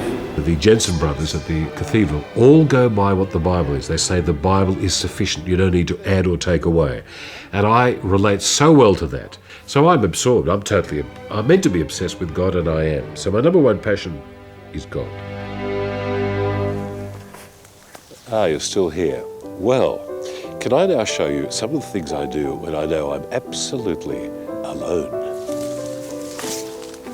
Of course, these passions of mine do require equipment, which I carry. Now, I carry two lots of equipment, photographic if the weather's fine and the wind is up too high, and recording gear for when the wind isn't too high and I can record things. What you do is you start off with headphones so you actually can tell what's going on, right? The headphones are plugged into the DAT machine. The DAT records the best quality. However, what are you going to record with? Might I introduce this rare creature you'll not see again in your lifetime. It has human-like ears. The microphones are built in, and it hears as though we had microphones in our head. It hears the same way. And you hear back on headphones, and you hear wonderful, wonderful music. For example, to my left is a whip bird. It's a male whip bird. It goes whoosh. The female is meant to go whoosh, whoosh. And she doesn't do it quickly. The male bird does it instead of her. But they have fights sometimes because he does it very quickly. And she says, wait for me, wait for me. This is bliss. This is wonderful. There it is. See that? Oh, she's left.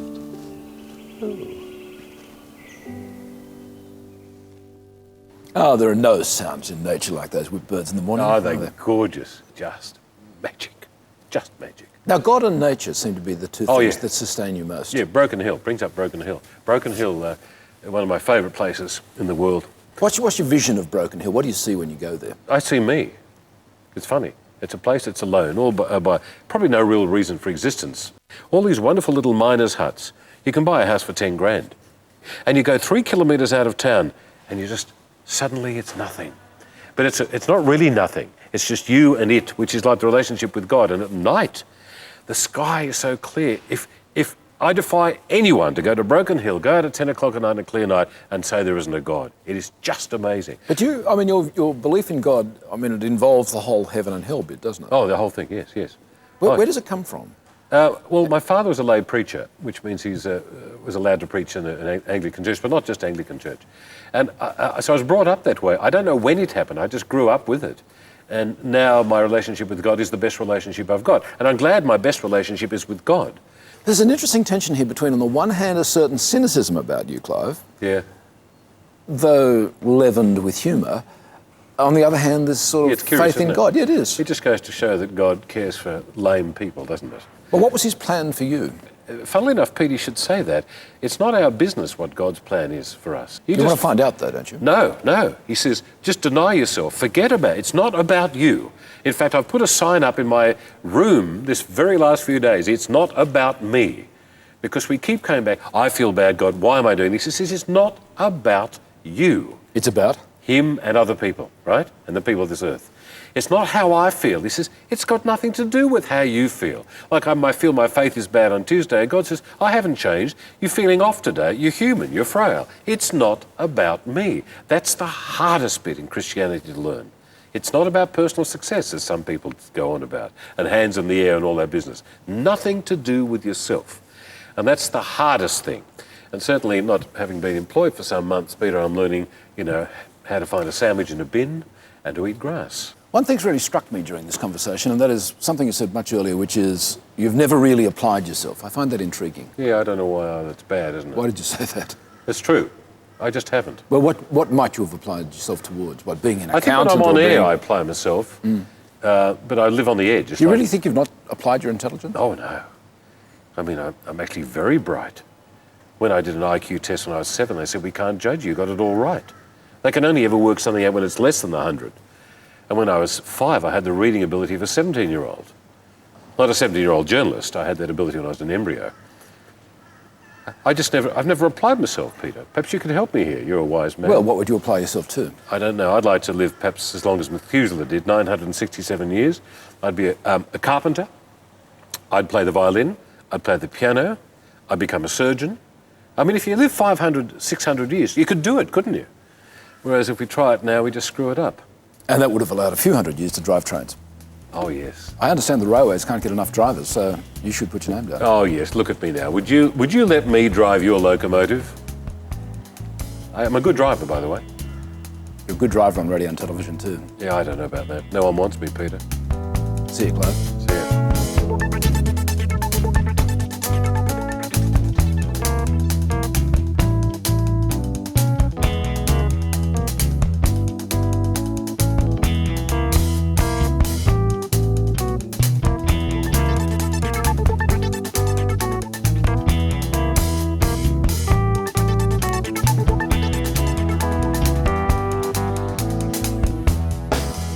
Next week on Talking Heads, Tricia Caswell.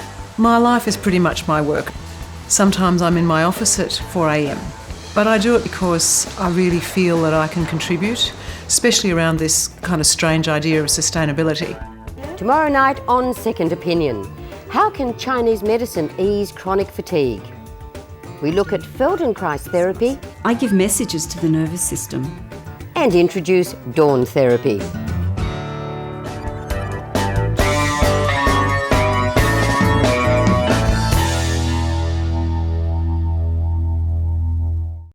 Time for me to go. I'm not going to get all sloppy. There's a lot of people I'm not going to really leave behind because I'm going to come back and annoy them, you see. I'm going to keep my passcard, you see, so I can come in and say things like, do you know who I could be? Goodbye.